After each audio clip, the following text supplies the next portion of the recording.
मंजिरी सत्यजित मुधोळकर याच नावाची ढाल करत आलीस ना आजपर्यंत?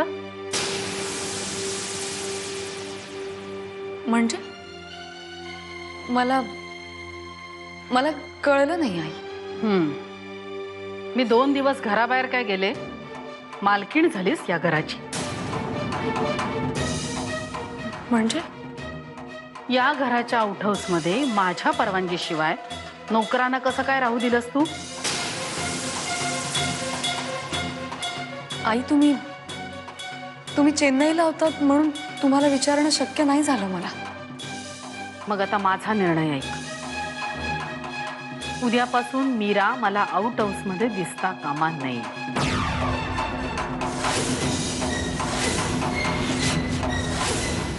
या घरातल्या नोकरांना त्यांच्या कामाबद्दल भरपूर पगार दिला जातो. याचा अर्थ त्यांच्या आयुष्यभराची जबाबदारी मुधोळकरांनी घेतली आहे असं होत नाही. ठीक आहे, मी सांगते मीराला निघून झाला. पण आई मला माझ्या एका प्रश्नाचं उत्तर हवंय. समजा माझ्या ऐवजी प्रियाने मीराला आउट हाऊस मध्ये राहायला सांगितलं असतं तर तरी तुम्ही असंच केलं असतं?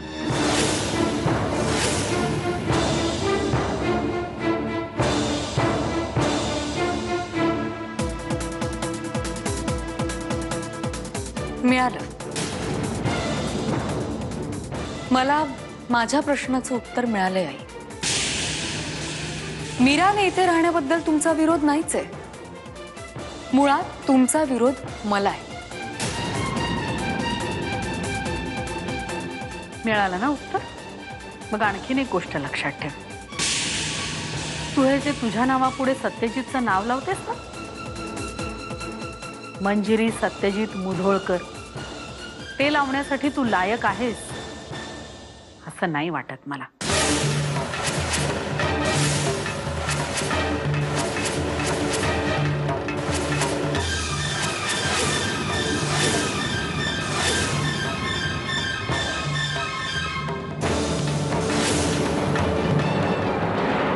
नावात काय आहे प्रिया? नावापेक्षा नातं महत्वाचं. आणि हक्क? हक्काचं काय?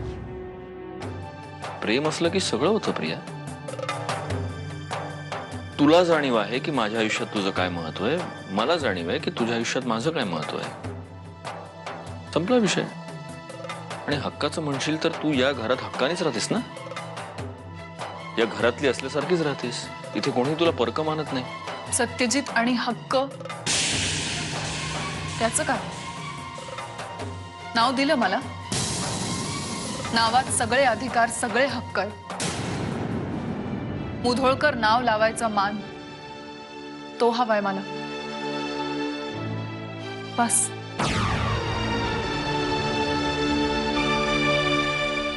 बस, बाकी काहीही मागत नाहीये मी. सत्यजित असं किती दिवस इतरांचे लग्न सोहळे बघत बसू? किती दिवस मुधोळकर हे नाव मला कधी मिळेल याची वाट बघत बसू? Priya, Priya, please try to understand.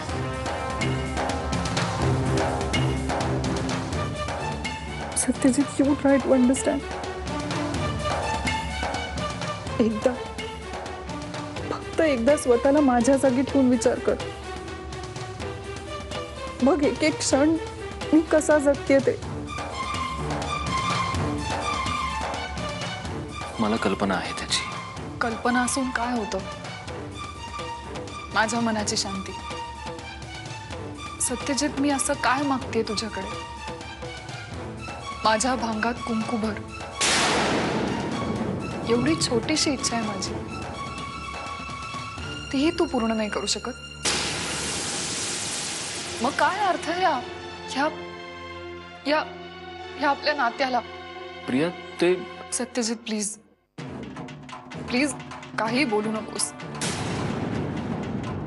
तू मला काहीतरी सांगणार, मग मी माझ्या स्वतःची समजूत घालणार आणि पुन्हा पुन्हा पुन्हा तेच सगळं होणार. मुळात या चार भिंतीत आपण दोघच असताना मी तुझ्या भांगात कुंकू भरावं इतकी छोटीशी अपेक्षा का ठेवतेस तू प्रिया? ठेवायचीच असेल तर मोठी अपेक्षा ठेव ना.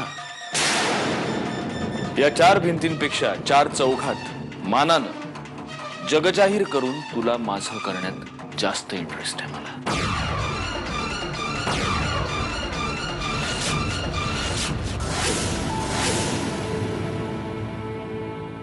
प्लीज फक्त थोडीशी वाट बघ.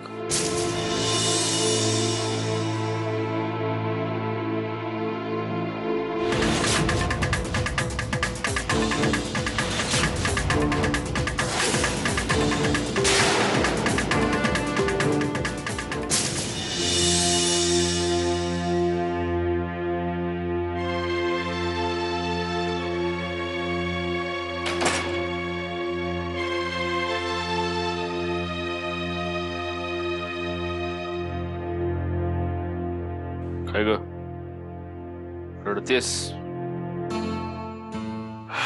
आशिषची आठवण येते?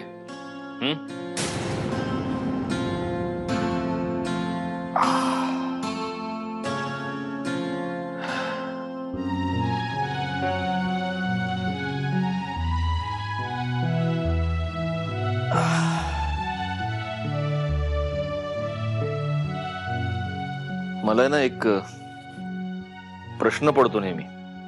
मंजिरी ऐकतेस ना? म्हणजे मला असा प्रश्न पडतो की तू इतक्या सराईतपणे हे दोन वेगळे वेगळे चेहरे घेऊन कशी वावरतेस? म्हणजे मला आयुष्यभराची जखम देणारी ही तूच, माझी सेवा करणारी ही तूच. काय म्हणजे हे तुझ्या मनातलं गिल्ट आहे की हेच तुझं प्रेम आहे? कधीतरी माझ्या बाजूने सुद्धा विचार करून बघा, मग मिळेल तुम्हाला तुमचं उत्तर. अच्छा,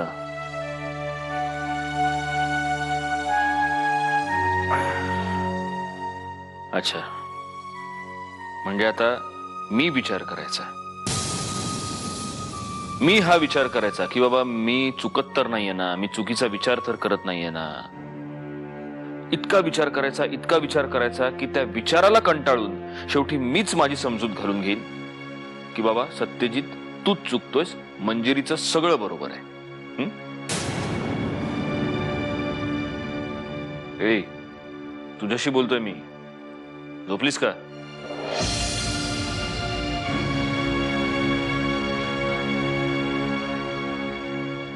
कोण चूक कोण बरोबर हा विचार न करता विश्वासाने तुम्ही मला आपलं म्हणावं एवढंच हवंय मला. आपलं म्हणजे अजून आपण वेगळे झालेलो नाही आहोत. अजूनही आपण एकमेकांचेच आहोत. काय काचेच्या भांड्याला तडा गेला ना तरी ते कायम एकसंधच दिसतं, पण तडा गेला तो गेलाच ना. अच्छा, म्हणजे तुझं असं म्हणणं आहे की आता आपल्यातला हा तडा कधीच दुरुस्त होऊ शकत नाही.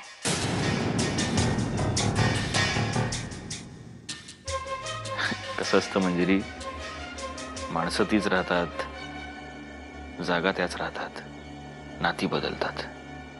आता आपलंच बघ ना, इथे या खोलीत एकमेकांना किती आनंदाचे क्षण दिलेत आपण, किती सुख दिलंय. आणि आता परिस्थिती बदलली आहे.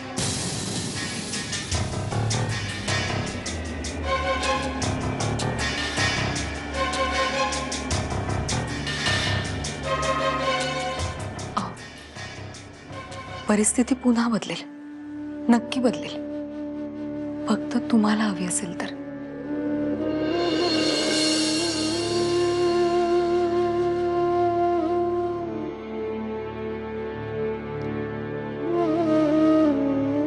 मला ही परिस्थिती बदलायला हवी आहे.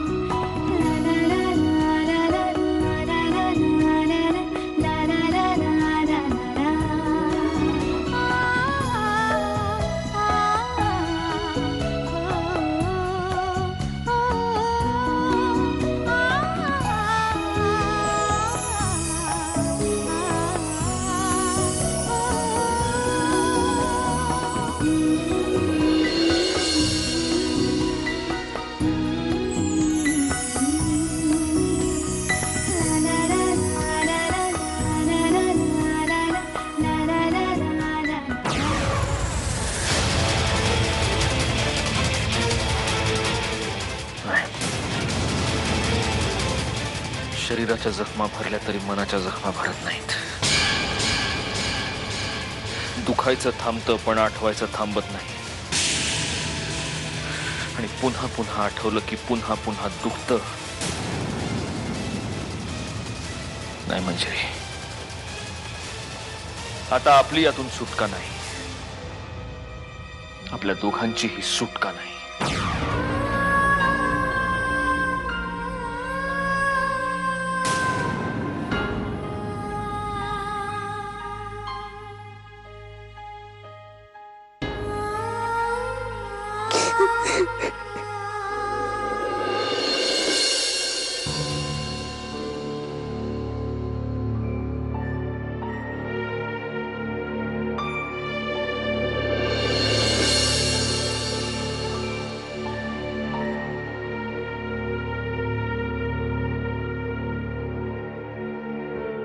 काय सत्यजित मुधोळकर, काय होतंय? झोप येत नाही? कशी येणार?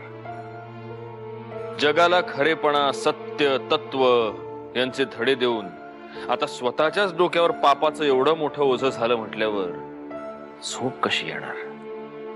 तू सुख हिरावून घेतोस माझं, शांतच होतो मी. तू जाग करतोस मला सतत. तुझी सत्सद विवेक बुद्धी आहे रे मी. कुणी एकेकाळी माझ्याशिवाय तुझं पानही हलत नसे. आणि आता बघ, हे बघ, तुला सोडून मी माझा कुठलाच निर्णय घेतला नाही कधीच. कोणाची फसवणूक करतोयस रे तू? स्वतःची? अख्ख्या जगाला आरोपीच्या पिंजऱ्यात उभं करतोस तू. खरा आरोपी तर तू आहेस. प्रियाची फसवणूक केलीस तू. तिच्या भावनांशी खेळलास तू. तू काय विहंग आणि मंजिरीला चारित्र्याचे धडे देतोस? तुझं चारित्र्य कुठे स्वच्छ आहे? मंजिरी विहंगाची आणि माझी तुलनाच होऊ शकत नाही. पाप ते असतं जे जाणून बुजून केलं जातं. माझ्या हातून जे काही घडलं ते अनावधानानं, अजाणतेपणे घडलं. आणि जे काही घडलं त्यासाठी मी माफी मागितली प्रियाची. चुकून काय, जाणून बुजून काय, पाप हे पापच असतं. आणि त्याच्यात कमी जास्त असं पर्सेंटेज नसतं सत्यजित.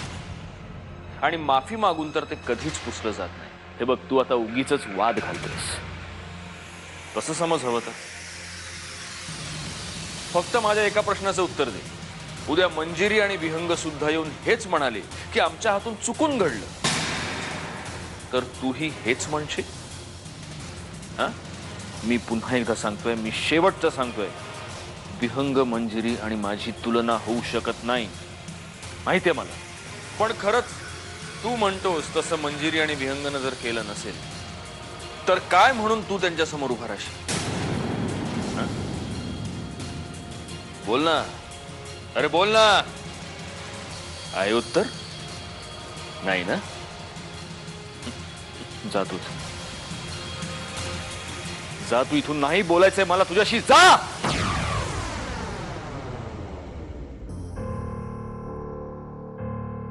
अहो अहो, काय झालंय तुम्हाला? तुम्हाला काही हवंय का? तुम्हाला कसला त्रास होतोय का मला सांगा ना. तू झोप. तुम्हाला वाईट स्वप्न पडलंय का?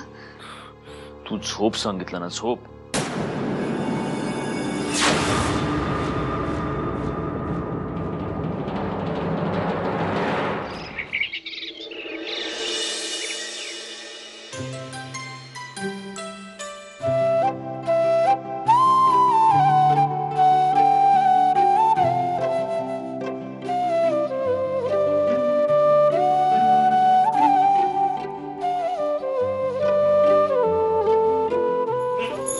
हे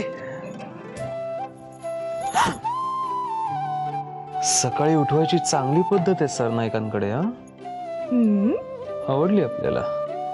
आवडली ना? आता लवकर उठायचं. समोर एवढी सुंदर बायको असताना कशाला उठायचं? हॅलो, आपल्याला जायचंय देवळात, आटपा लवकर. घरात एवढ्या जवळून देवीचं दर्शन होतंय, मग देवदर्शनाला जायची काय गरज?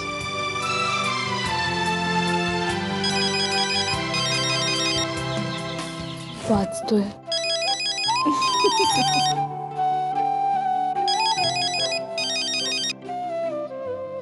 हा बोल सत्यजित. अरे वा, अजून माझा नंबर डिलीट नाही केलास फोन मधून? मुद्द्याचं बोल. नाही, नैतिकतेच्या गप्पा मारणारा विहंग भोसले आपली ती नैतिकता पाळायला कधी येतोय हे विचारायला फोन केला. सरळ सांगशील तर तुझा महत्वाचा वेळ वाचेल. माझ्या वकिलाला बोलावून घेतलंय मी ऑफिसवर. तुला यावं लागेल, 15 मिनिटात पोहोच. नाही, आत्ता नाही जमणार. मला मधुरासोबत देवदर्शनाला जायचंय. दुपारी फोन करेन आणि येईन. कसं आहे विहंगा, तू जर देवदर्शनाला नाही गेलास तर ना देवाला काही फरक पडत ना तुला. बिसाइड्स, तुझा देव कुठे पळून नाही जात आहे, कळलं? पण माझ्या आणि माझ्या वकिलाला तुझ्या तालावर नाचायला वेळ नाहीये. 15 मिनिटात पोहोच. ठीक आहे, येतो. बाय.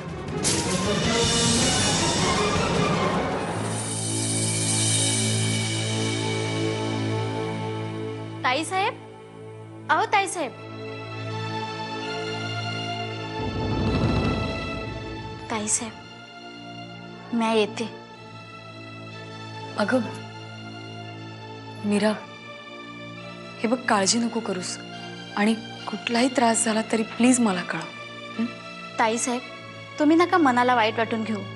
आजवर तुम्ही माझ्यासाठी लई केलं, उलट माझ्यामुळेच तुम्हाला त्रास. नाही अगं, त्रास कसला त्यात? उलट मला तुझ्यासाठी काहीच करता नाही आलं. ताई साहेब, असं काय बोलताय? आजवर खूप केलंय माझ्यासाठी, लाजिवताय का मला? पण मग आता कुठे जाणार तू? कुठं काय, नवऱ्याच्याच घरी जाणार. आता किती काय बी झालं तरी तेच माझं घर आहे. ताई साहेब, पुरुषांनी किती बी पाप केले तरी तो उजळ मात्याने जगतो या. आणि बाईला न केलेल्या पापाची शिक्षा भोगावी लागते. हाच दुनियाचा नियम आहे. पण आपल्या नवऱ्याला त्याची जाणीव नको का? त्याला जाणीव नसली तरी मला माझ्या मंगळसूत्राची जाणीव आहे. येते मी. अगं काय करतेस? काळजी घे. चला येते.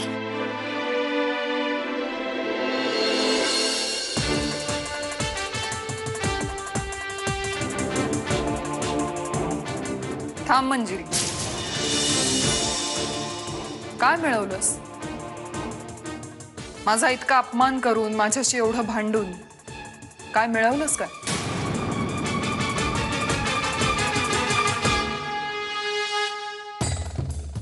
काही मिळावं म्हणून कोणी चांगले निर्णय घेतं असं नाही ना प्रिया. आणि माझा निर्णय कसा बदलला, नक्की काय झालं हे मला कळलेलं नाही असं नाहीये. काही झालं असलं तरी मंजिरी, आज तुझ्यावर ही वेळ आलीच ना. मीराला बाहेर जा असं म्हणण्याची वेळ. हेच जर तू पहिले डोकं चालवलं असतंस तर आज ती बिचारी मीरा दुखावली गेली नसती आणि तुझ्यावर तिला बाहेर जा ही म्हणण्याची वेळही आली नसती. स्वतःने घेतलेल्या निर्णयावर पश्चाताप होतोय ना? माझा निर्णय चुकीचा नव्हता. असं मीरा काय बोलून गेली ते ऐकलंस ना? तिला तिच्या मंगळसूत्राची जाण आहे. मंजिरी, आजही पुन्हा मला तोच प्रश्न विचारायचा. सत्यजित जर मीराच्या नवऱ्यासारखा वागला तर सोडून देशील त्याला?